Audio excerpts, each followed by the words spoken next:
Electromagnetic mechanics पढ़ रहे थे, एक पार्ट अपन ने देख लिया था, अगला पार्ट अपन स्टार्ट कर रहे हैं, ठीक है। और अगला पार्ट है surface tension. Surface tension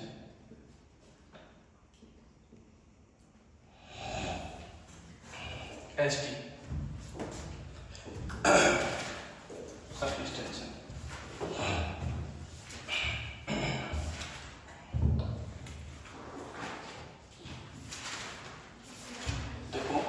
surface tension होती क्या है?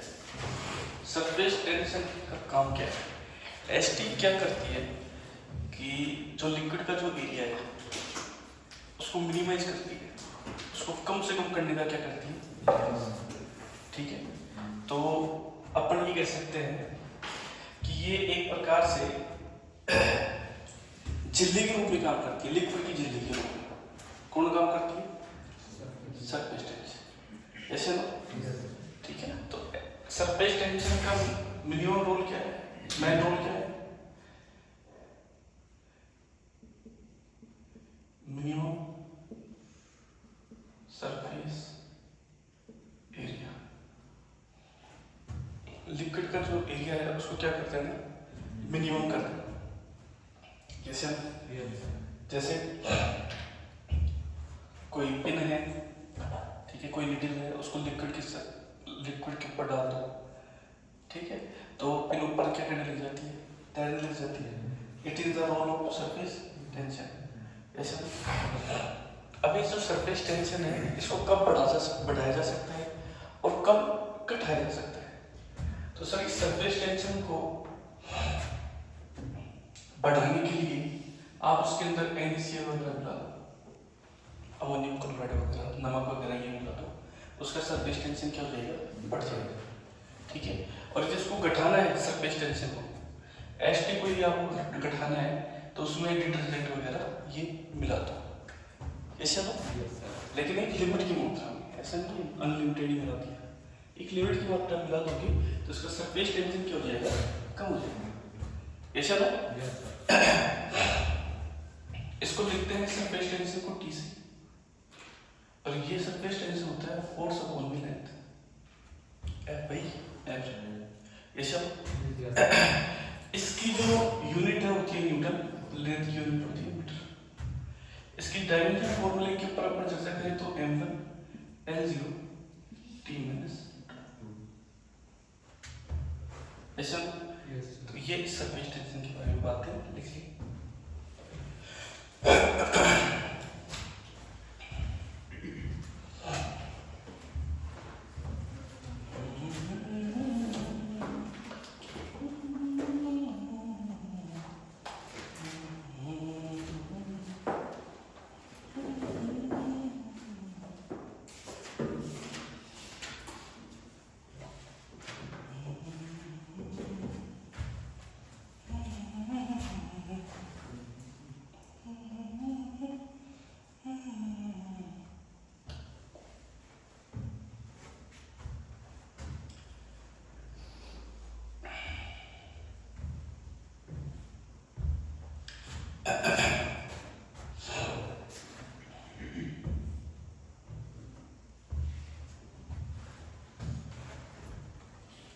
हो गया?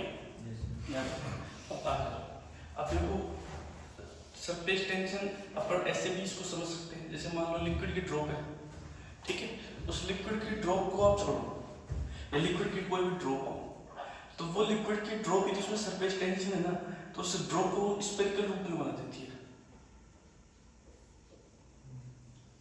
स्फेरिकल फॉर्म बन जाती है उसकी, फिर गोलाकार रूप बन जाता है उसका। वो बनता है किसकी वजह से? सरफेस टेंशन की वजह से, क्योंकि वो उसका जो सरफेस एरिया है उसको क्या कर देती है, मिनिमाइज कर देती है, कम से कम क्या कर देती है, उसको कन्वर्ट कर देती है, ऐसा ना। ये काम किसका होता है? एसटी का होता है। किसका होता है? एसटी। अब आगे बात करें अपन, सर जैसे मान लो सरफेस एनर्जी जो है वो होती क्या है? सरफेस एनर्जी,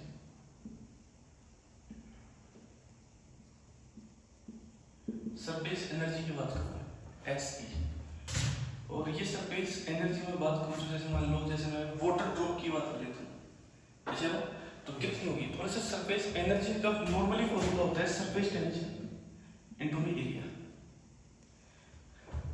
ऐसे आप समझ गए? हाँ सर। तो थोड़ा सा सरफेस टेंशन कितना हो गया बोल सर? टी। हाँ सर। और यदि मैं वाटर ड्रॉप की बात करूँगा तो ठीक है, वाटर की बात करूँगा तो या वाटर बबल की बात करूँगा तो कितना हो जाएगा बोले सर? 4 पाई। यदि उसकी रेडियस कितनी हो? r। रेडियस कितनी हो उसकी? वाटर बबल है तो उसके लिए सरफेस एनर्जी की जरूरत पड़ेगी T इंटू में 4 पाई r स्क्वायर। तो सर ये T क्या है? सरफेस टेंशन और 4 पाई r क्या है? उसका एरिया। सिंपल सी बात बताई तो। हाँ सर। अब यदि इसी में सरफेस एनर्जी की बात करूं सॉफ्ट बबल के लिए तो बोले सर ये मेरा टेंशन, ये मेरा 4 पाई r स्क्वायर एरिया लेकिन मल्टीप्लाई बाई 2। वाई? बोले सर इसके अंदर कितने एरिया बनते हैं? दो। बोले सर दोनों एरिया किस रूप में बनेंगे? बोले सर इस रूप में। इस प्रकार से इसकी क्या होती है? फॉर्म होती है। ठीक है, एक अंदर की साइड बनता है सरफेस और एक बनती है बाहर की साइड। इसमें दो प्रकार की सरफेस बनती है और उसमें कितनी बनती है? सिर्फ एक। तो ये बात होती है किसमें? वाटर और ये सॉफ्ट बबल।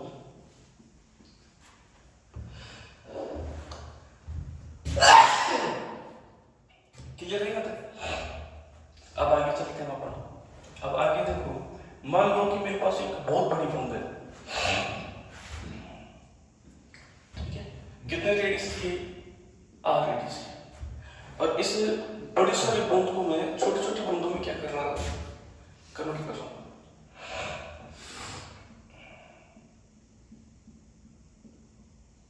ठीक है, और इसमें नंबरिंग ऑफ बूंदों की संख्या कितनी है? छोटी वाली की n, और प्रत्येक की जो रेडियस है वो कितनी है? तो एक खूबसूरत सा रिलेशन बनता है इसमें। 4/3 इसका वॉल्यूम तो ये हो गया ऐसा ना, और इसका वॉल्यूम हो गया total volume n into 4 pi small r की पावर 3। ये कैंसिल आउट तो कैपिटल R बराबर हो गया स्मॉल r into n की पावर 1/3 ऐसा ना। Yes sir. अब मान लो ये बड़ा एरिया है, बड़ी बूंद है, इस बड़ी बूंद को छोटी बूंद में कन्वर्ट करना है तो कितनी एनर्जी की जरूरत पड़ती है? अरे हाँ सर। तो सर जो रिक्वायर्ड जो एनर्जी होती है, रिक्वायर्ड एनर्जी बोले सर जो एनर्जी रिक्वायर्ड होगी वो होगी सर E बराबर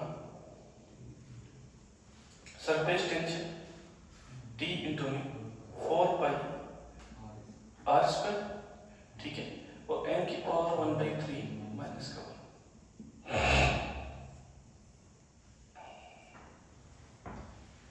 1 n की पावर 1/3 माइनस का। ये क्या रहेगी? इसकी नीट रहेगी। ऐसे हम जवाब, ठीक है। और इसी को यदि अपने को हीटर कन्वर्ट, जैसे मान के चलो कि ये बड़ी बूंद इसमें कन्वर्ट हुई है, अभी छोटी छोटी बूंदें मिलकर बड़ी बूंद बनेगी तो कितनी हीट इमिट होगी? वो भी सेम ही रहेगी। ठीक है, लिखिए ये इंपॉर्टेंट फॉर्मूला है इसकी। ये फर्स्ट, ये सेकंड, ये भी बहुत इंपॉर्टेंट है, ठीक है, और ये फोर्थ। देखिए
एक था कैसी बढ़िया हो।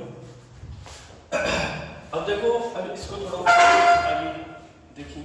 मान लो जैसे लिक्विड ड्रॉप है, कोई कैपिलरी ट्यूब में है, मैं उसको छोड़ रहा हूँ, ड्रॉप कर रहा हूँ और नीचे जाके वो बैलेंस हो जाएगा, तो उसकी बैलेंसिंग कंडीशन क्या होगी? सब देखिए, बैलेंसिंग कंडीशन अपन ऐसे निकाल सकते हैं।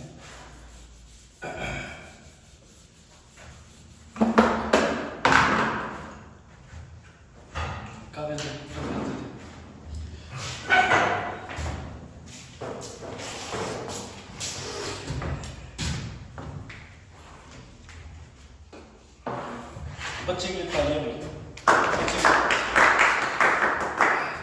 इतना साहसी बच्चा है कि अपना हाथ पूरा डालने के बाद में भी नहीं निकल रहा था, तो और पूरा जो भी है ये वाला हिस्सा भी अंदर चला जाएगा।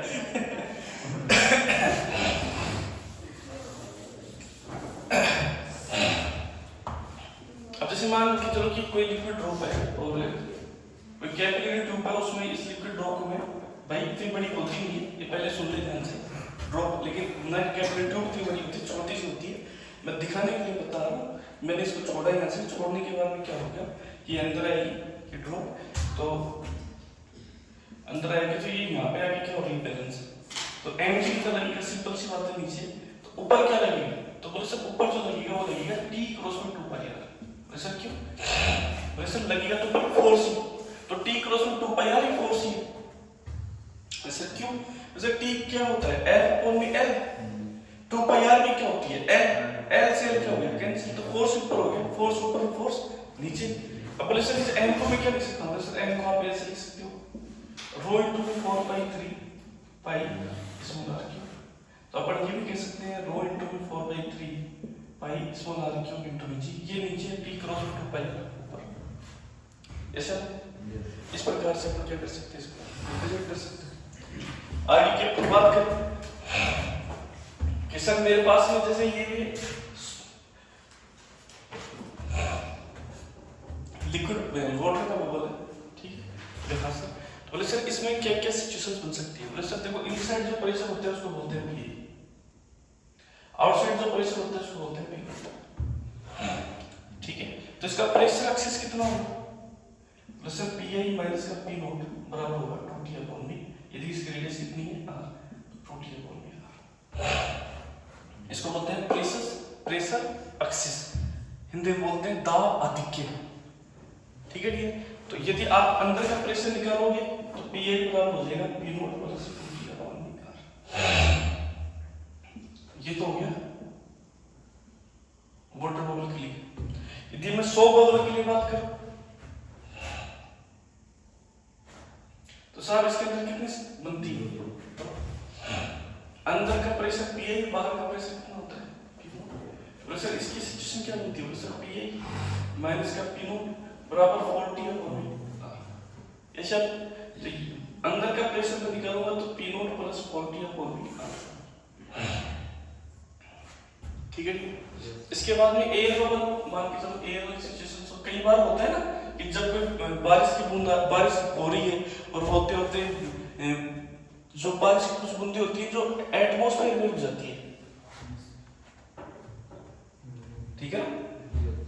तो बोले सर वो बूंदें किसकी तरह बिहेव करती है, एयर बबल की तरह। किसकी तरह बिहेव करती है, क्योंकि वो एटमॉस्फेयर के अंदर कहीं परतें रहती है एयर की, तो वहां पे जाके कहीं कहीं जगह पे क्या होती है, वो अटक जाती है बूंदें, तो वो किसका रूप ले लेती है, एयर बबल। जो नीचे आएंगी तो वो तो कौन सी होगी, वाटर बबल। जैसे हम 100 बबल आप जानते हैं और बीच में रुक गई वो ड्रॉप्स कैसे जाती है, एयर ड्रॉप्स, ठीक है। जो एटमॉस्फेयर की जो गैस है उनके बीच में जाके वो क्या हो जाती है, अटक जाती है। तो अंदर का जो प्रेशर होता है वो होता है पी और बाहर का जो प्रेशर होता है पी नोट। इसकी भी सिचुएशन ये बनेगी सर पी आई माइनस का पी नोट बराबर 2t अपॉन v r, तो पी आई बराबर हो जाएगा P note plus 2t upon v r। इनको बोल देते हैं प्रेशर एक्सिस पी, ठीक है। क्या बोल देते हैं इसको, प्रेशर एक्सिस, जिसको हम बोलते हैं दाब आधिक्य।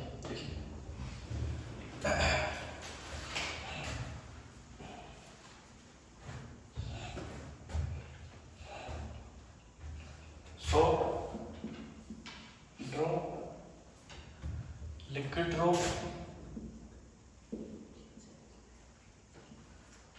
ठीक है,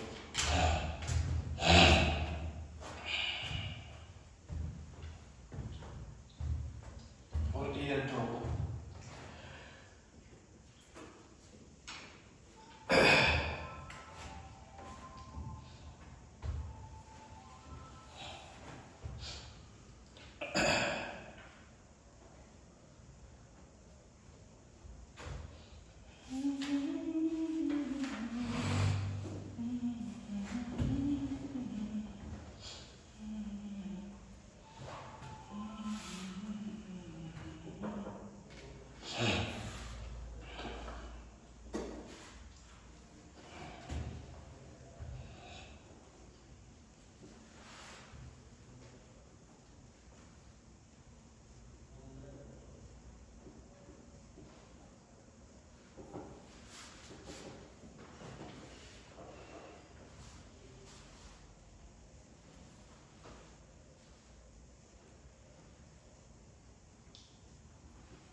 इसको सही कर लेना, दुकान नहीं है, 100 बबल है, 100 बबल, लेकिन दुकान बबल 100।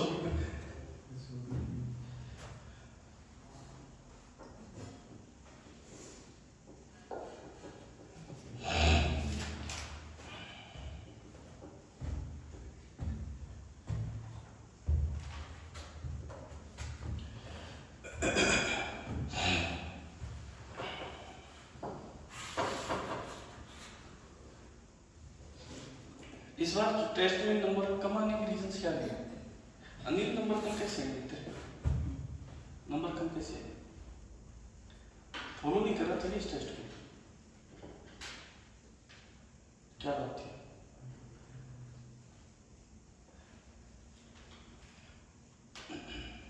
कोमल तुम्हारी जो स्थिति बहुत ज्यादा खराब थी, कितने इसके तुम्हारे ख्याल 7 नंबर आए? कितने कितने 7 है और तेरे से 76। तो भाई ज्यादा नहीं, क्लियर सुनो मैसेज, मैं ये बात क्लियरली बोल रहा हूँ, इस सिचुएशन में सिलेक्शन नहीं हुआ भाई। बात अब ये मैं ये कह रहा हूँ कि इस पेपर के अंदर 150 तक नंबर ला रहे हो तो आपका 1000% मैं बोल सकता हूँ कि नीट के पेपर में आपका स्कोर 160 तक रहेगा। पेपर इस लेवल से हाई नहीं आएगा, इससे लो ही आएगा, लेकिन इस लेवल तक का पेपर आ गया तो भी आपके 160 तक नंबर आ सकते हैं। तो उसके लिए प्रिपरेशन में लगो भाई, अच्छी वाली प्रिपरेशन रखो आप अपनी। आप ऐसे टाइम पास वाली प्रिपरेशन मत रखो कि आप उस वजह से आप 80 नंबर ला रहे हो, 90 ला रहे हो, 100 ला रहे हो, तो उसमें आपका सिलेक्शन नहीं हुआ। अपन सिलेक्शन की बात कर रहे हैं, सिलेक्शन के लिए ही मेहनत कर रहे हैं। अब कम से कम यार, अब ये जो एक टेस्ट है, चलो मान के चलो कि आपके दिमाग में कुछ भी चीजें चल रही हो, लेकिन अब ये जो 4 जो टेस्ट है इसमें तो पूरा अच्छी तरीके से यूज करो दिमाग को, ठीक है ना? उस लेवल पर पढ़ो, बड़े तरीके से प्रिपरेशन करो भाई। देख कंपटीशन का मतलब तो है कहीं से भी आ सकता है क्वेश्चन, जैसे ना, लेकिन ये भी है, इसके एक दायरा भी ये है, इसका दायरा ये है कि ये जेईई एडवांस का क्वेश्चन नहीं दे सकता, ज्यादा से ज्यादा लेवल मेंस तक का बना सकता है, उससे हाई भी नहीं बना सकता। तो प्रिपरेशन तो अपनी कर नीट की रहे, लेकिन क्वेश्चन ये भी तो है ना, 2-4 क्वेश्चन मेंस का भी, मेंस लेवल तक के भी डाल दे तो अपने लिए तो यही फायदा है कि अपन उस लेवल की प्रिपरेशन कर रहे हैं तो कर सकते हैं उस प्रकार के क्वेश्चन। कर ही नहीं रहे तो फिर कहाँ हो पाएगा? और पूरे पेपर में 45 क्वेश्चन है तो उसमें से 45 क्वेश्चन आएंगे, तो उसमें से ये मान के चलो ना कि 35 तक तो हर बच्चा ही करेगा। जो कोचिंग जा रहा है वो 30 से 35 तक तो हर बच्चा ही करेगा। 24 लाख में से 12 लाख बच्चा तो करेगा यार, जो कोचिंग कर रहा है। 12 नहीं तो 8 लाख तो करेगा। मेडिकल सीट 1 लाख है। सिलेक्शन की रेस कब बनेगी? जब आपकी स्कोरिंग 40 क्वेश्चन से ऊपर जाएंगी। 40 क्वेश्चन से नीचे जाएगी तो स्कोरिंग नहीं बन पाएगी आपकी, सिलेक्शन की रेस में नहीं आओगे यार। फिर आप चाहे बायोलॉजी में कितने धमाल मचा लो, केमिस्ट्री में कितने मचा लो, और केमिस्ट्री में इतना भी धमाल नहीं मचा सकते कि फिर पूरे में से पूरे ठोक सकते हो आप, और बायो में इतना नहीं धमाल मचा सकते कि पूरे में से पूरे ठोक सकते हो। पिछले 3-4 साल के पेपर में बायोलॉजी में तो धमाल ही मचा है, बहुत से बच्चे दुलंदर रह गए। तो मेरे कहने का मतलब तो यही है कि लेवल आप अपना राइज करो, पढ़ाई में थोड़ा लग जाओ बड़े तरीके से। अब जो नेक्स्ट टेस्ट है 31 को है भाई, भयंकर वाली मेहनत करो इसमें, भयंकर वाली। कैसा भी पेपर है, किस भी लेवल का पेपर है, हम कर सकते हैं। अब ये नहीं इंसान मेरे से 11वीं मैं तो 12वीं तो पढ़ी कौन पाए भाई, किसने मना किया, किसने मना किया? ये तेरी मजबूरी है कि तू नहीं पढ़ रहा है, फिर तो घर बैठ जा आराम से।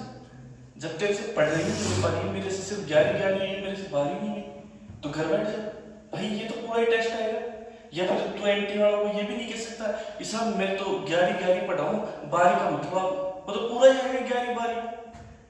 अब ये भी तुम नहीं कह सकता कि तेरे पास टाइम नहीं है, 12 बजे तेरे को फ्री कर रहे हैं, उसके बाद में टाइम है तुम्हारे पास भाई। 12 बजे हो रहे हो ना फ्री, हो रहे हो कि नहीं हो रहे हो? मेरे ख्याल से तो 12 बजे हो रहे हो, तो चाहिए आप क्लासेस कितने बजे तक की लगवा लो भाई। मैं सुबह आ रहा हूँ, केमिस्ट्री लग नहीं रही क्लास तुम्हारी, बायोलॉजी की लग रही है, बस केमिस्ट्री की क्लास में तुम केमिस्ट्री पढ़ते रहते हो, बायोलॉजी की क्लास लगती है 1.5 घंटे, उसके बाद तुम फ्री रहते हो। अब और कितना फ्री चाहिए तुम? मेरे ख्याल से तो मुझे तो ऐसा लगता है कि भाई इतना टाइम मिल रहा है ना, जिसमें तो इंसान को पूरा फायदा उठाना चाहिए। तूने 12वीं आधी पढ़ी है तो क्यों पढ़ी? जब तेरे को ये बात पहले मैंने बता दी थी 10 दिन पहले कि 3 तारीख से पेपर स्टार्ट है, तो तेरे को उस प्रकार की, और बार बार मैं ये बात कह रहा था कि इसको ये फॉलो होगा भाई साहब, ये टेस्ट स्टार्ट होगा 1000% में बोल रहा था कि तैयारी पूरी होनी चाहिए बढ़िया तरीके से, फिर क्यों नहीं कर रहे हो?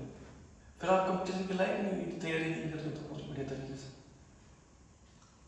साफ बात है भाई। क्लास में ये तो है नहीं भाई कि सारे बच्चे नहीं पढ़ रहे हैं, 2-3 बच्चों के तो मुझे पूरा यकीन है कि भयंकर वाली मेहनत कर रहे हैं, उनके ऊपर तो मेरे को विश्वास है।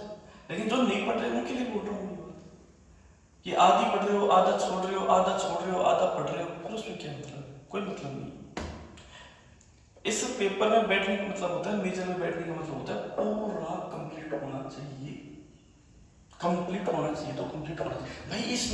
इसको मत बोलो फ्लॉप, ये तो क्रैश कोर्स चल रहा है। ये क्रैश कोर्स का मतलब क्या है? इस क्रैश कोर्स का मतलब है कि जाते टाइम में आप 3 से 4 घंटे बाद इसको रिवाइज मार जाओ, ताकि सारे के सारे फॉर्मूले मेरे क्या हो जाए, तैयार हो जाए। अब एक बात बता, तू वैसे उसको निकालेगा तो तेरे को सारे फॉर्मूले पढ़ने में कम से कम 1 दिन तो लग ही जाएगा, 2 दिन लग जाएंगे। अब मान के चल कि तू सेंटर पे पहुंच गया तो सारी किताबें तो उठा के ला नहीं सकता, तो क्या कर सकता है, एक छोटी सी फिजिक्स की ये बनी क्रैश कोर्स उठा लाएगा तो, और उठा के चेक कर, इसमें ये, इसमें ये, इसमें ये, इसमें ये, इसमें ये ले लो, 2 घंटे के अंदर पूरी फिजिक्स रिवाइज, फॉर्मूले रिवाइज। तो ये ऐसे होता है बेटी, सिस्टम तो ऐसे फॉलो होता है। अब आप सिस्टम को फॉलो नहीं कर रहे तो आपकी गलती। ऐसे तो फिर आप हजारों टेस्ट लगाते हैं, फिर आप चाहे कि कहीं के भी टेस्ट तो फिर किसी इंस्टीट्यूट की, यदि आपकी प्रिपरेशन 1000% नहीं है, 100% नहीं है, तो हम नहीं कर सकते सिलेबस। आप पूरी 11th तक पूरी 12th को कंप्लीट करके फिर बैठे इस बार के एग्जाम में। और मेरा ये मानना है भाई, देख मेरी बात सुन, अच्छे से सुन ले सारे बच्चे ध्यान से, जिस बच्चे की 11th पूरी हो गई, 12th छोड़ की, तो मत देना पेपर, घर बैठ जाना, साफ सुन ले, मत ही बैठना पेपर में। और जिसने 11th छोड़ दी, 12th पूरी कर ली, वो भी घर बैठ जाए। सिर्फ इस पेपर को देने के लिए वही बच्चा है जिसकी 11वीं 12वीं पूरी पढ़ के रिवाइज करके फिर आया है, नहीं तो कोई मतलब ही नहीं है। क्या मतलब है ये बता दे तो?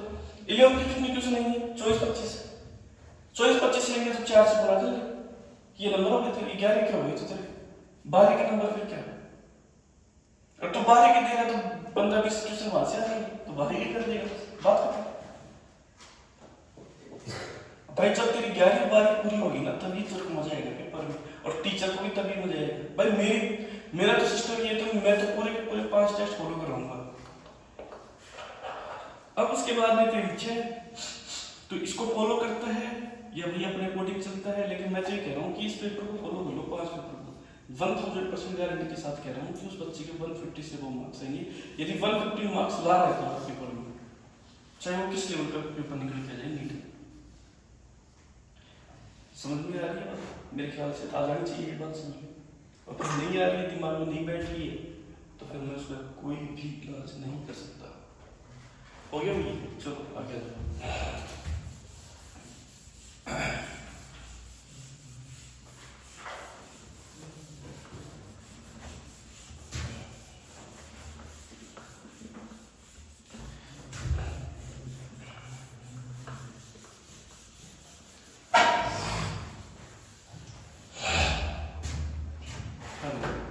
अब देखो अपन बात करते हैं कैपिलरी ट्यूब की।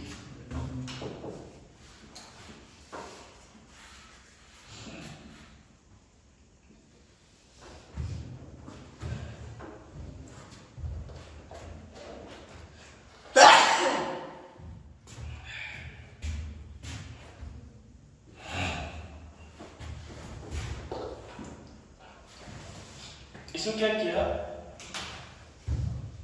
इस ट्यूब के अंदर लिक्विड की प्रेजेंसी है, ठीक है। और इसमें होता क्या है कि 2 प्रकार की स्ट्रक्चर बनती है, एक बनती है कॉन्वेक्स टाइप की स्ट्रक्चर और एक बनती है कॉनकेव टाइप की स्ट्रक्चर। 2 प्रकार की स्ट्रक्चर। बोले सर ठीक बात है। तो बोले सर जैसे मान के चलो कि कॉनकेव और कॉन्वेक्स की स्ट्रक्चर बनेगी कब, दोनों की सिचुएशन कब बनेगी? तो बोले सर देखिए, ये वाली जो स्ट्रक्चर है ये बोल देते हैं कॉनकेव स्ट्रक्चर, और ये वाली जो स्ट्रक्चर है इसको बोल देते हैं कॉन्वेक्स स्ट्रक्चर, ठीक है। ये स्ट्रक्चर कहलाती है कॉनकेव और ये वाली कहलाती है कॉन्वेक्स, ठीक है। अंदर का जो प्रेशर है वो हो गया P और बाहर का जो प्रेशर हो गया P नॉट। ये सब जवाब चाहिए। रेडियस कितनी होगी इसकी? R, ठीक है। ये सब मुझे जवाब चाहिए। अंदर का प्रेशर हो गया Pi और बाहर का प्रेशर हो गया P नॉट, ठीक है। तो ये कॉनकेव स्ट्रक्चर कब बनेगी, कॉन्वेक्स कब बनेगी? वैसे कॉनकेव स्ट्रक्चर जब बनेगी जब एडहेसिव फोर्स का डाटा ज्यादा होगा, और किससे ज्यादा होगा? कोएसिव फोर्स से। और कोएसिव फोर्स से भी कितना होगा? F/√, ठीक है। या आप ये कह सकते हो कि √2F से ज्यादा रूप में हो, F से क्या रहेगा? ज्यादा, ठीक है। या नॉर्मल रूप में कहते हैं ना, एडहेसिव फोर्स क्या होता है? ज्यादा, कोएसिव फोर्स से। और कितना √2 ज्यादा होता है? तो 1/√2 ज्यादा होता है। और इसमें सर इसमें कौन ज्यादा होगा? कोएसिव फोर्स ज्यादा होगा। किससे ज्यादा होगा? एडहेसिव फोर्स से। बोले सर F से ज्यादा होगा। किससे ज्यादा होगा? F से। नॉर्मल फ्रीक्वेंसी ध्यान रखिए, इसमें F भी ज्यादा है, इसमें F से ज्यादा है। क्लियर बात? हाँ सर। बोले सर अब यहाँ पे एक होता है एंगल ऑफ कांटेक्ट, ठीक है, जिसको अपन बोलते हैं ना संपर्क कोण, है ना। तो इसमें भी एक एंगल ऑफ कांटेक्ट बनता है केवल 2 पाई। उस एंगल ऑफ कांटेक्ट थीटा का डाटा यदि 90 से कम है तो बनती है कॉनकेव स्ट्रक्चर। तो सर ये एंगल ऑफ कांटेक्ट कैसे बनता है? तो सर ये बनता है, एक जो सरफेस है ये वाली और एक है ये वाली, इसके बीच में ये वाली कौन सी होगी?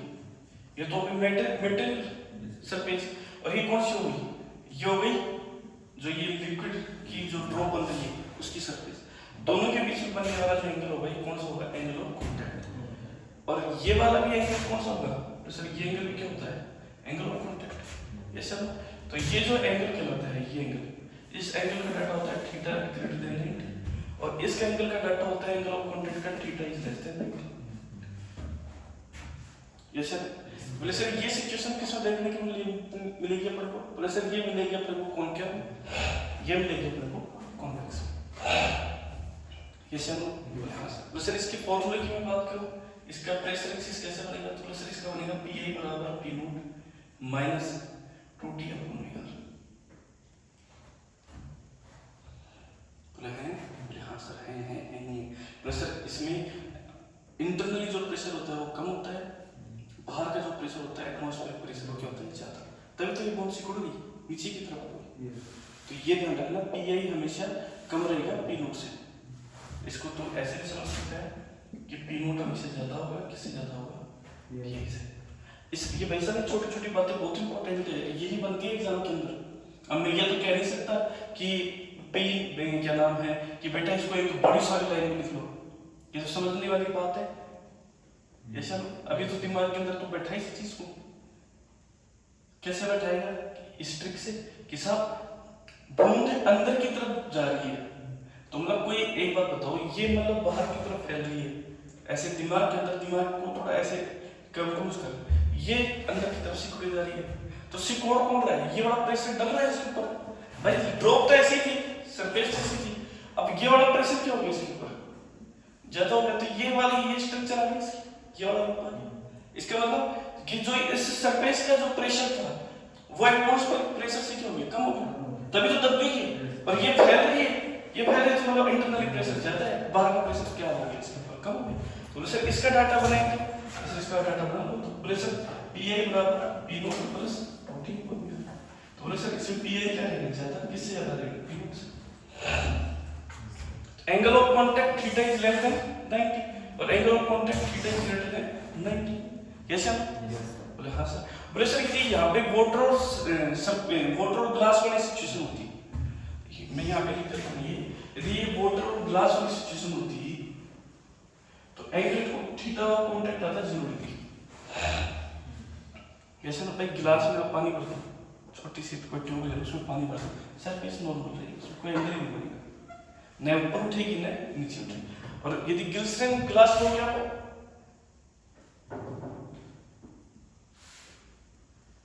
तो वहां पे एंगल ऑफ कांटेक्ट हो जाएगा theta equal to 130 glycerine glass.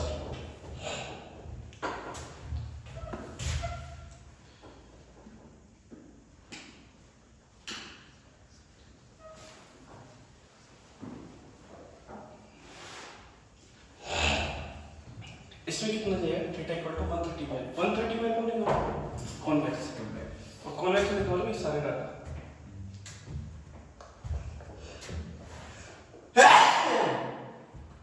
जैसे लोग क्लियर हो गई बात। इस प्रकार से ये सारा सिचुएशंस में आपके सामने लिखते हैं कैलकुलेटिव के बारे में, कब कॉनकेव बनेगी, कब कॉन्वेक्स बनेगी, कब प्रेशर ज्यादा होगा, कब प्रेशर कम होगा, किसमें प्रेशर की वैल्यू ज्यादा रहेगी, कॉन्वेक्स की सिचुएशंस क्या बनेगी, कॉनकेव की क्या बनेगी, ये सारा का सारा इसके अंदर मैंने आपको रिप्रेजेंट कर दिया है। इससे बाहर नहीं जाएगा कैलकुलेटिव का कोई क्वेश्चन, ठीक है। देखिए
इसको मरकरी कर लेना यार, मरकरी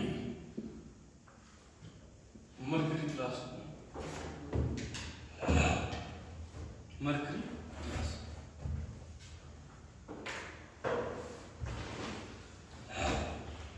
ग्लिसरीन की जगह मरकरी चलेगा।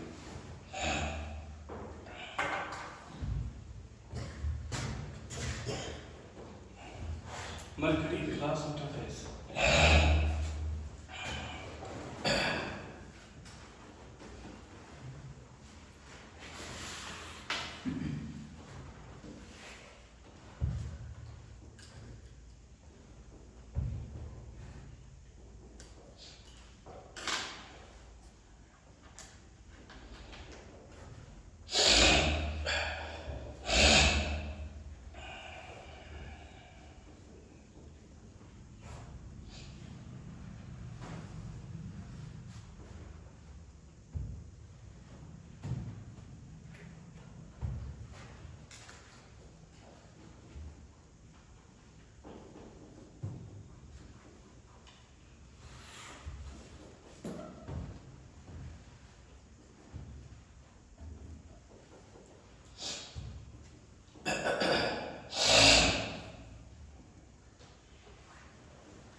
यहाँ से एक चीज तो ये भी पता चल रही होगी आपको कि यहाँ पे पहले हाइट लिक्विड की ये थी, नीचे डाउन हो गई, तो हाइट का डाटा 0 से क्या हो गया, कम, नेगेटिव में चला गया, तो h लेस देन 0, इसमें हाइट क्या हो गई, राइज कर गई, लिक्विड ड्रॉप राइज कर गया ऊपर, h ग्रेटर देन 0।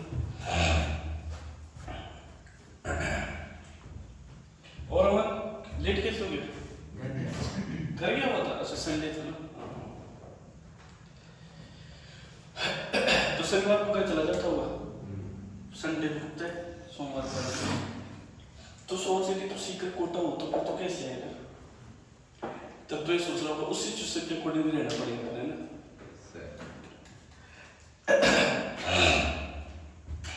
क्यों हिमांशु, हिमांशु भी जाता है क्या संडे को, हिमांशु तो नहीं है, क्यों नहीं है हिमांशु, पेपर है ना, एग्जाम में पास में भयंकर मेहनत कर रहे हैं, अच्छा नंबर ही है, कितने हैं नंबर, 82, 84, 80, वाह यार क्या बात है, ठीक लाया इसको तो, बच्चा तो ठीक लाया, मतलब नंबर तो आ रहे, क्यों भाई, मामला तेरे कितने हैं, मामला पेपर नहीं दिया, दिया था तो कितने हैं मामला की, किसी को पता है क्या भाई, 20 नंबर, भाई क्या कर रहे हैं, हैं?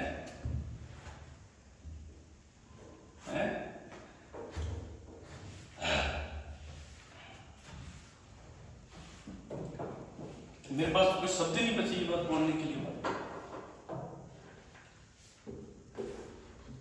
मतलब शब्द ही खत्म हो गए, finish the end of the word, मेरे पास वर्ड्स ही नहीं है यार, खुशबू ढूंढ के लाओ ना कोई शब्द है तो मेरे पास नहीं है, इसको एफसी बाई रूट में काटा जाता हूँ, किससे होगा, डिस्ट्रिक्ट से। संदीप तेरे कितने हैं, अनिल तेरे कितने हैं, इकराना नहीं,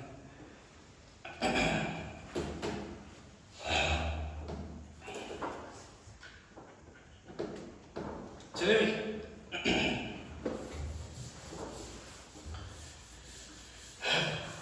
यार तुम पढ़ते भी नहीं, पढ़ते हो क्या तुम यार, हैं? तो भाई नंबर इतने कम कैसे है तेरे 20, हैं? 11th पढ़ा था, और 11th भाई तो 11th में पढ़ा होता तो 25 क्वेश्चन से 11th कम आए नहीं, 20-25 क्वेश्चन तो आए 11th की, हैं? कितने थे 11th के, 11th की नहीं यार, कम तो नहीं, इतने भी कम नहीं थे 11th की, देने एक बार पेपर देने के, ऐसा होना सा तो भाई यार, पेपर बनाने वाला तो नहीं तो था, यार मतलब इसको भी कलर नहीं करवा सकते बस, मतलब सब चीजें मैं तैयार करके देती हूँ, लेकिन ये कलर भाई साहब क्या चेहरा बना रही है,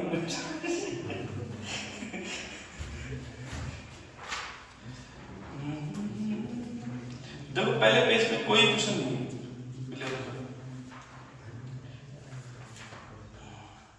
अब इसमें है भाई क्वेश्चन नंबर है 9, ठीक है, इसके बाद में है 7, 13, 14, 15, 16, 17, 5-7 क्वेश्चन तो इसमें दिखा दिए मैंने, 7-6-7 क्वेश्चन तो यही होगी, फिर इसके बाद में 26, फिर 25, फिर 24, फिर 27, तो यार ये तो बहुत सारे क्वेश्चन है भाई, 10 पता तो ये हो गए, क्या कितने हो गए भाई, 10, उसके बाद में इसमें 28, 11, फिर आ जाए 29, फिर 30, फिर आ जाए 31, फिर 32, कितने हो गए, 15, फिर आ जाए 33, 34, 35, 36, 37 नहीं, 37 कितने हो गए, 20, उसके बाद में आ जा 40, और विशेषता, हाँ ये नहीं, ये उसका है 12th पे। इसके बाद में आ जाता हूँ, इसके बाद में आ जाता 42, ठीक है। इसके बाद में आ जाता 43, फिर आ जाता 44 और फिर 45। कितने 25 हो गए भाई? कौन सी दुनिया में रह रहा है भाई? प्रभु ऐसे बोलते ना, पढ़ाई नहीं की मैंने यार, ये भी झूठ बोलने के तरीके होते हैं क्या तेरे? तो फिर तेरे को दिख नहीं रहा पेपर में कितने क्वेश्चन आ गए? इस चीज को एक्सेप्ट नहीं कर रहा कि मेरे साथ प्रिपरेशन नहीं थी मेरी। तो ये देख महाराज, गुस्सा मत दिलाया कि मेरे को झूठ भयंकर बड़ा गुस्सा आता है। तेरे स्कोर कम आ रहा है तो इस वजह से मेरे को कितना दुख हो रहा है, तेरे को नहीं पता ये बात? सिलेक्शन वाला बच्चे यदि ऐसी हरकत करेगा कैसे काम चलेगा?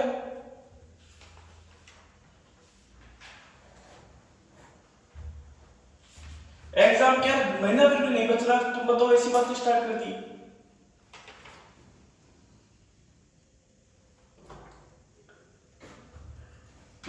करी कराई मैंने तो पानी फिर रहा है मेरे को, ऐसा फील होने लग गया कि जो मैंने मेहनत पूरे साल में की है वो मतलब जीरो होती जा रही है। मेरे को ऐसा लग रहा है जैसे जैसे एग्जाम नजदीक आए जा रहे हैं।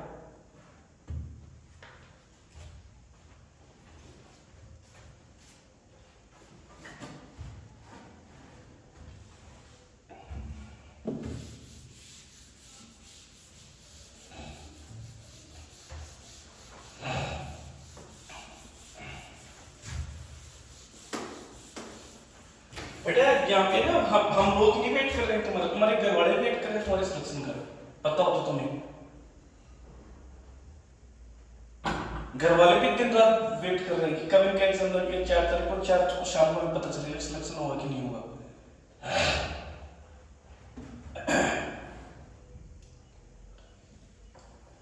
ऐसा नहीं चलता है बेटा कंपटीशन के अंदर, ये नॉर्मली लेवल पर तो नहीं है।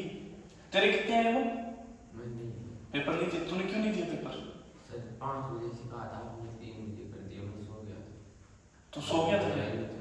तो ये तो बेवकूफ वाली बात है तेरी स्टूडेंट आउट की। जब टाइम ही 5 से 6 था तो फिर तुम मनमर्जी वाले सौदे कर रहे फिर 3 बजे लगवाने की कहां जरूरत पड़ रही थी जब टाइम ही 5 से 6 था? तो फिर ऐसे 25 कभी कभी लग जाएगा फिर भाई। जब अमन एब्सेंट है तो फोन करके पूछना चाहिए था पेपर में तो क्यों नहीं आया, पेपर लग रहा है भाई। ये सारे बच्चों की मेहनत का रिजल्ट ही आएगा यहाँ पे।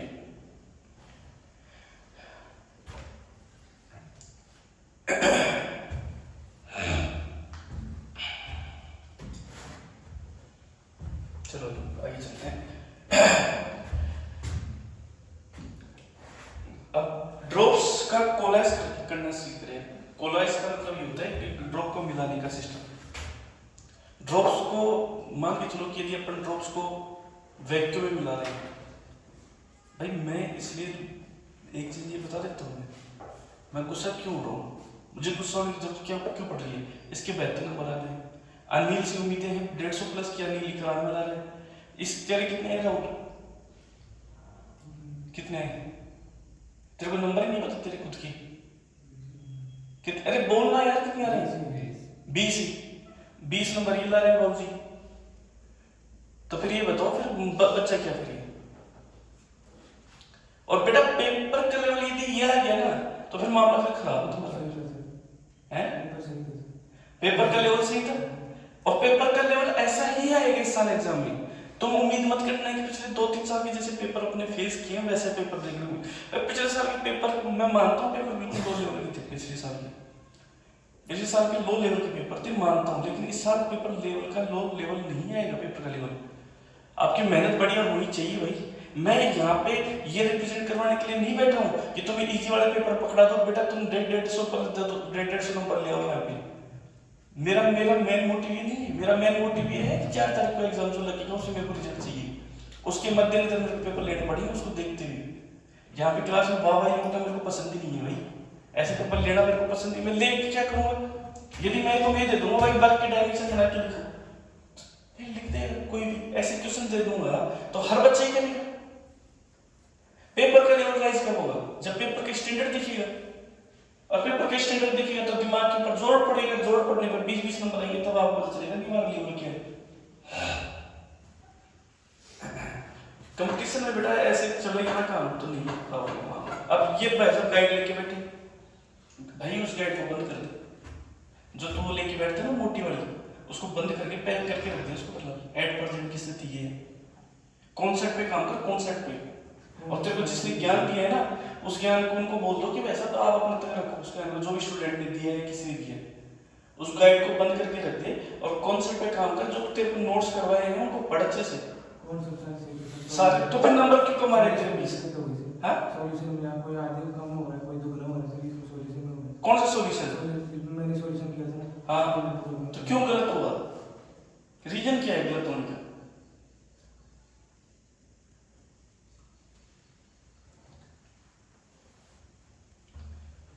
तो भाई वो तो गाइड को लेके बैठेगा ना, उसमें 2.5 से 3 से 4 से कितने कर लेगा? तो 20 कर लेगा, 30 कर लेगा, 40 कर लेगा। उसके बाद में फिर अगला कॉन्सेप्ट पे क्या? प्रॉपर्ली फोकस करो कॉन्सेप्ट के ऊपर। मेन काम आपका होना चाहिए कॉन्सेप्ट के ऊपर फोकस करने का। जिस तरह कॉन्सेप्ट तैयार नहीं तो क्या करेगा ये बता दे। उस नोट्स को पढ़ा अच्छे से, डीपली पढ़ो, जो को पढ़ाया गया है नोट्स को अच्छे से देख, हर कॉन्सेप्ट को पढ़ बारीकी से, तब स्कोर होगा। ये ध्यान रखना, नहीं तो पता ही नहीं चलेगा क्या रिजल्ट आ रहा है क्या नहीं आ रहा है।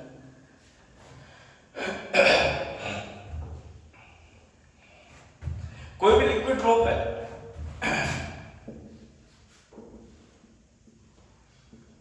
और ये लिक्विड ड्रॉप कोलैप्स कर रही है, कोलैप्स करने का मतलब होता है मिल रही है, ठीक है ना, कोलैबोरेशन हो रहा है इनके बीच में, और हो भी रहा है वैक्यूम में। तो वैक्यूम में होगा तो पी नॉट का कितना है? 0।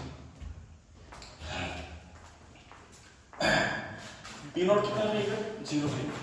तो बोले सर 0 रहेगा और दोनों जो लिक्विड की ड्रॉप उसकी रेडियस r1 और r2 है, तो रिजल्टेंट जो रेडियस जो बनेगी इनकी, वैसे वो बन जाएगी r² = r1² + r2²। ऐसा ठीक है। इसके बाद में मैं बात करूं सॉफ्ट बबल की, लिक्विड बबल की ले लेता हूं। लिक्विड बबल है एटमॉस्फेरिक की प्रेजेंस की कंडीशन में, मतलब वैक्यूम में नहीं है, कहां है? मीडियम में। बोले सर मीडियम में है तो फिर वहां पे सिचुएशन क्या बनेगी? बोले सर इसकी रेडियस में r1 ले लेता हूं और कोलैब कर रहा है दूसरे लिक्विड ड्रॉप के साथ। ये दोनों लिक्विड ड्रॉप आपस में क्या हो रही है? कांटेक्ट में आ रही है, आपस में मिल रही है, कोलैब कर रही है। तो ऐसी सिचुएशन में रिजल्टेंट रेडियस क्या बनेगी? सर 1/r = 1/r2 - 1/r1, क्योंकि r1 इज ग्रेटर देन क्या है? r2। 1/r इक्वल टू जाएगा r1 - r2 और r1 r2, तो r इक्वल टू जाएगा r1 r2 upon r1 - r2। ये रिजल्टेंट रेडियस आएगी। ये समझ जाओ, देखिए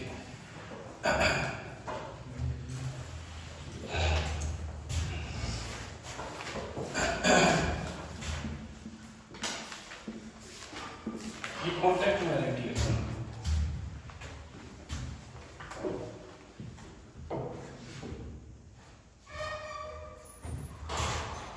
इसको सॉफ्ट बबल लिख लेना। सॉफ्ट बबल के लिए लिखनी condition soft drop, soft bubble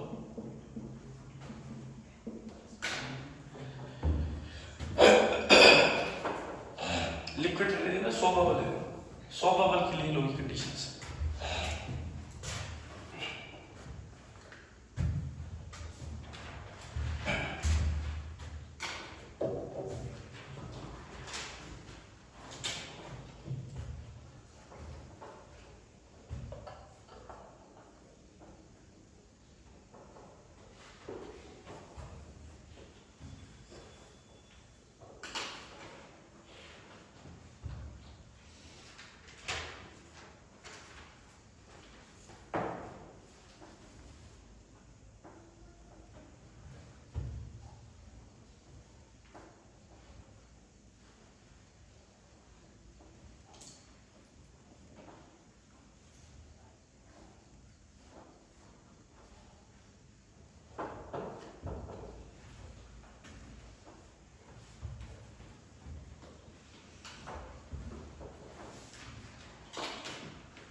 हो गया क्या?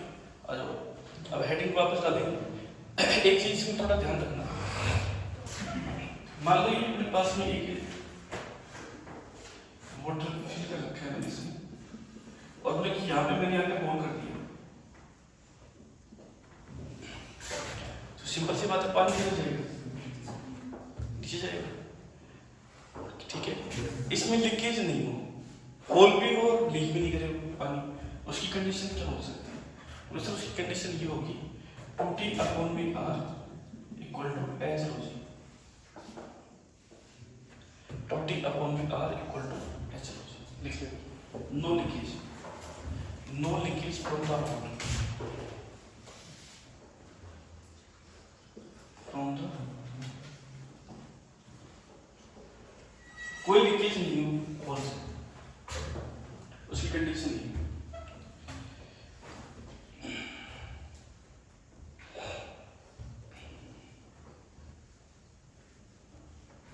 No leakage from the wall.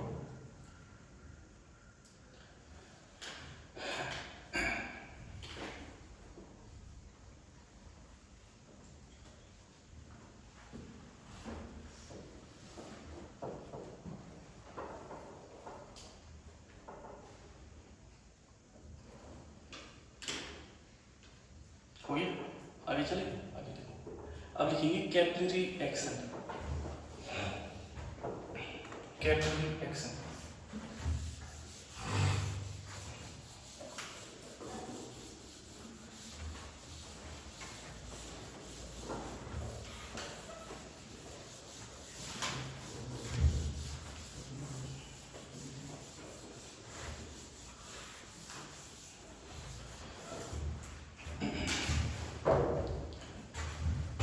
Capillary action को अपन देखेंगे तो कैपिलरी एक्शन होगा क्या? ब्लिस्टर देखिए,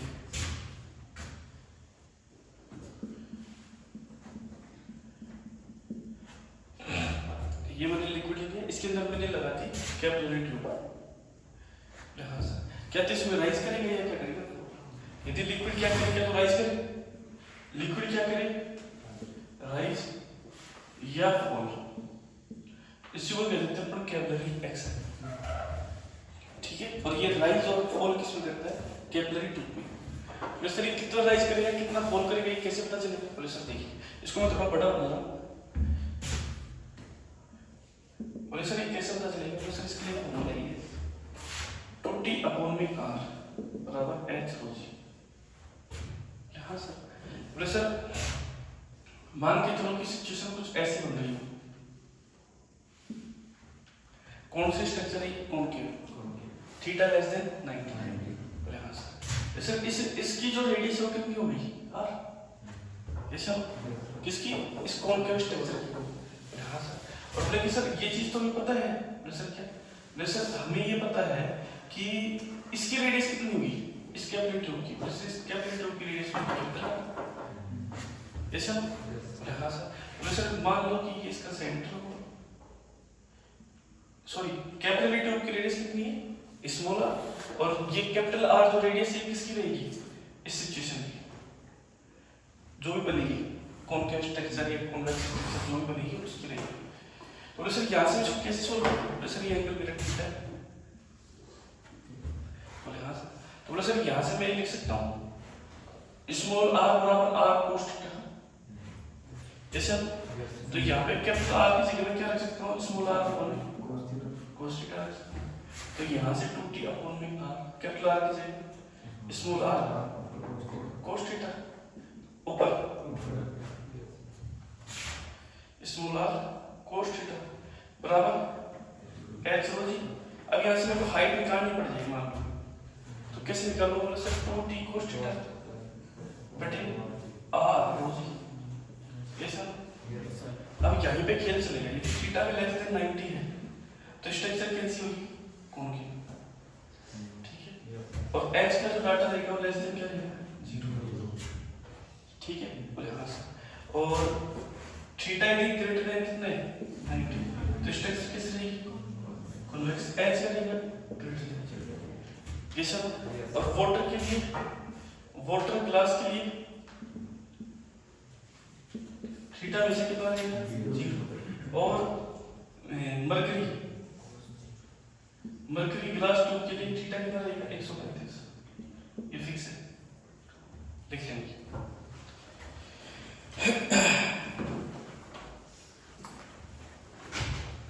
ठीक है इसको चाहो तो आप इस प्रकार से दिखाते हैं रेडियस आर जो कोनों की स्ट्रक्चर है इसकी रेडियस आर है और ट्यूब है इसकी रेडियस स्मॉल आर ट्यूब की रेडियस स्मॉल आर दिखाते हैं ना ट्यूब रेडियस स्मॉल आर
हो गया यस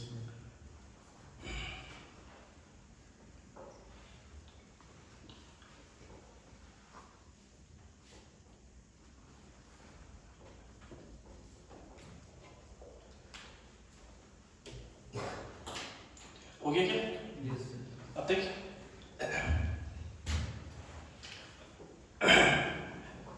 ये एक ट्यूब है और ऐसे में एक ट्यूब बोल लेता हूँ मान लो इसकी रेडियस आर है और एक ट्यूब बोल लेता हूँ मैं ठीक है तो सिचुएशन कुछ ऐसे बन जाएगी एक ट्यूब ये ले लिया एक ट्यूब ये ले ली ठीक है और एक की रेडियस r1 है और दूसरी की रेडियस कितनी है r2 और इसको मैंने क्या कर दिया इस प्रकार से क्या कर दिया कनेक्ट कर दिया जो भी है कैपिलरी ट्यूब है कहने का मतलब ये कैसी ट्यूब है ये कैपिलरी तो ऐसे कांटेक्ट तो हो नहीं पाएगा इसका एक तरह से U2 की तरह ही बिहेव करेगी U2 बनती है ना उस प्रकार से ये आपने इसमें रख दी ठीक है तो ये सिंपल सी बात है दोनों का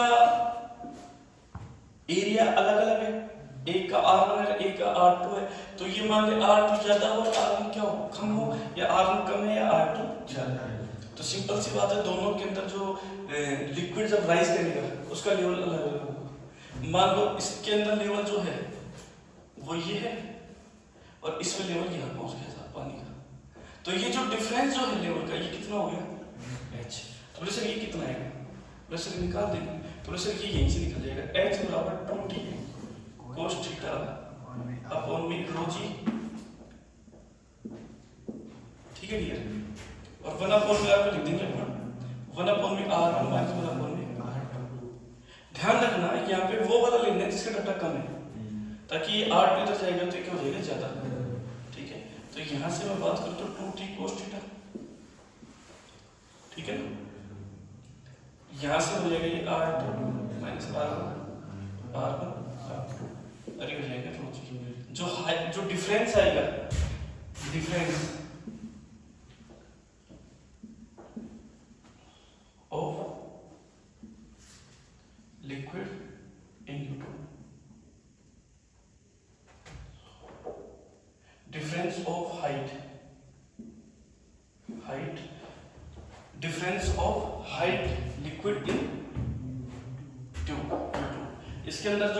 जो बनेगा लिक्विड का, एक में ज्यादा आ रहा है एक में कम आ रहा है। मान के चलो ये मान के चलो कि ये इसकी हाइट आ गई 10 मीटर, इसकी आ गई 15 मीटर, ठीक है। तो ये 10 और 15 दी हुए नहीं आएंगे एग्जाम में, ये दी हुए नहीं आएंगे एग्जाम में, ये तो मैं तुम्हें वैसे बता रहा हूँ। तो राइज कितना हो गया, ये कितना मीटर पर चला गया, 5 मीटर। तो ये 5 मीटर का जो फॉर्मूला है वो ये है, लेकिन h1 h2 नहीं आएंगे, क्या आएंगे सिर्फ इसकी r1 और r2। आ रही है ना बात समझ, लिख लो ये लिख लो ना। टॉपिक ये है कि 2 capillary tube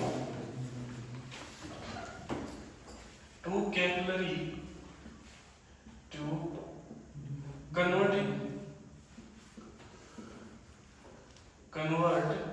in YouTube, convert in YouTube, to capillary tube convert in YouTube, to capillary tube convert in YouTube।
हो गया, आगे चले।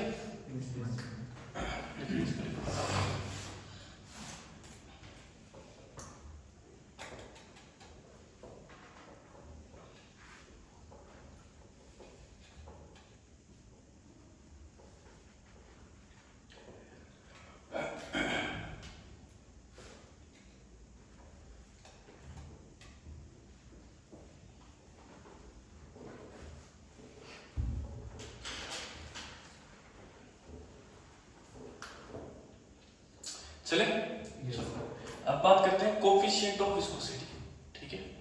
कोफिशिएंट ऑफ विस्कोसिटी क्या है?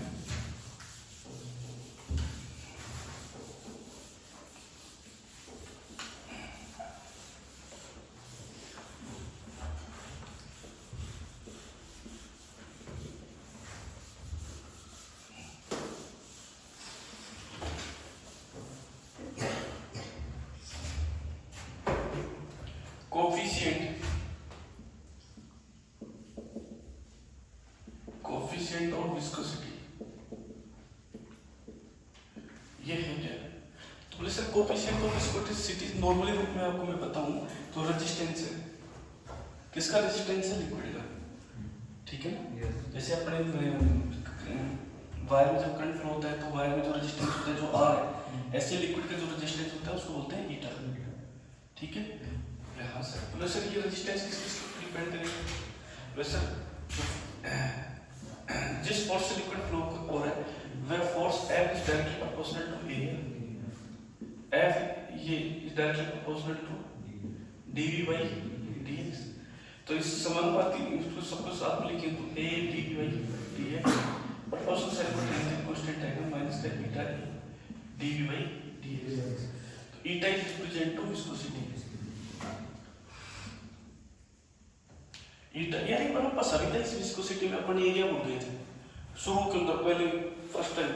यार ये क्लास नहीं तो न्यू का थाना थी वहाँ पे क्या था कि किलोमीटर क्लास का हाँ 11th क्लास थी और विस्कोसिटी का फॉर्मूला ड्राइव कर रहे थे। तो F बराबर 8 dV by dx, तो भाई साहब वो F बराबर minus eta dV by dx, ये एरिया में लिखना भूल गया। अब डायमेंशन बड़ा है, सॉरी डायमेंशन नहीं मैं मरवा दिया, फॉर्मूला तो यही होता है। बार बार दिमाग दौड़ा, कहाँ छूट गया, क्या छूट गया? कुछ भी नहीं छूटा यार, फॉर्मूला तो यही है।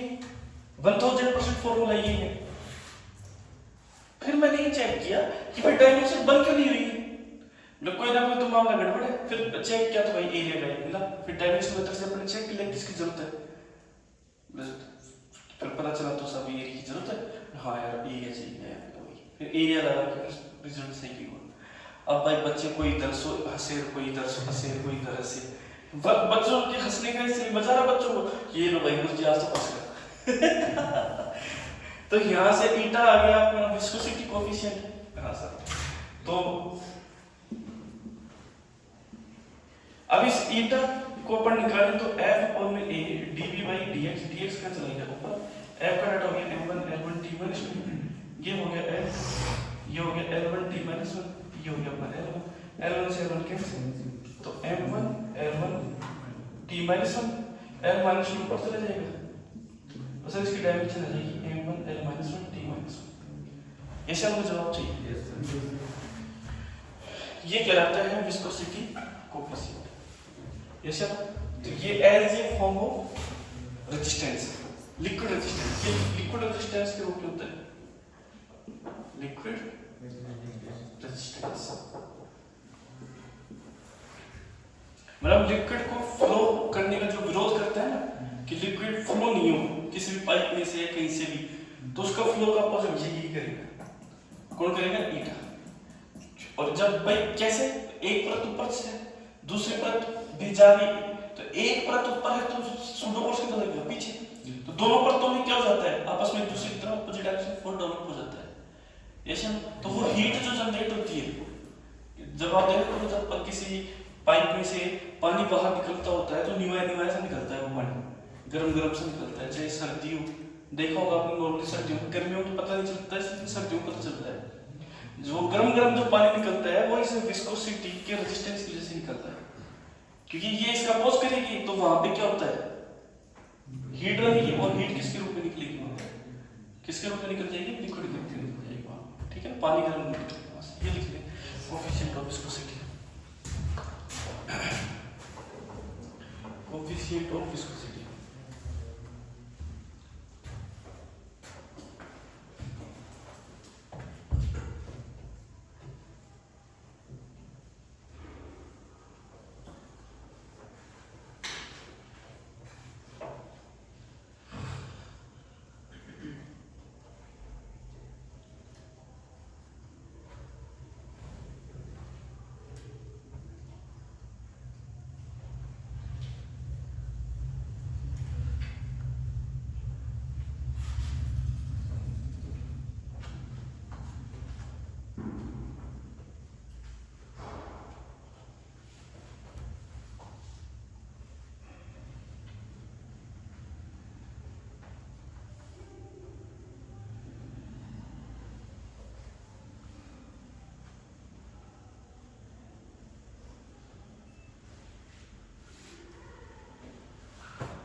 हो गया कोएफिशिएंट ऑफ विस्कोसिटी। ये सर इसका एक फॉर्मूला और भी होता है, नहीं यूनिट, इसकी यूनिट क्या होती है, इसकी यूनिट पे तो डिस्कस करो, यूनिट निकालो, कैसे निकालोगे सर, इसकी यूनिट तो ये तो ये न्यूटन पर मीटर स्क्वायर, और ये मीटर सेकंड का चला जाएगा, और ये मीटर, मीटर से मीटर क्या होगी, कैंसिल, न्यूटन पर meter square pascal, pascal into meter, pascal into second, pascal into second.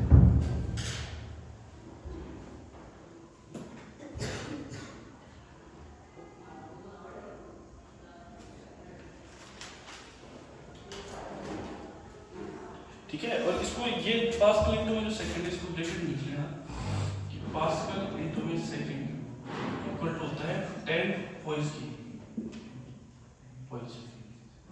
Pascal into B second equal to 10 poise equal to deca पोइज।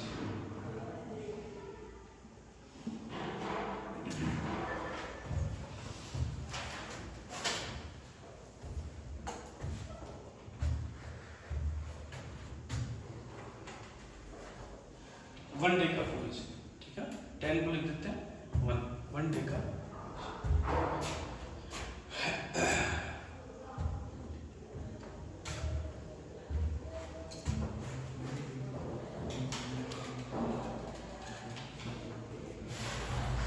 हो गया, ठीक है, ये हो गया आपका कोफिशिएंट ऑफ विस्कोसिटी।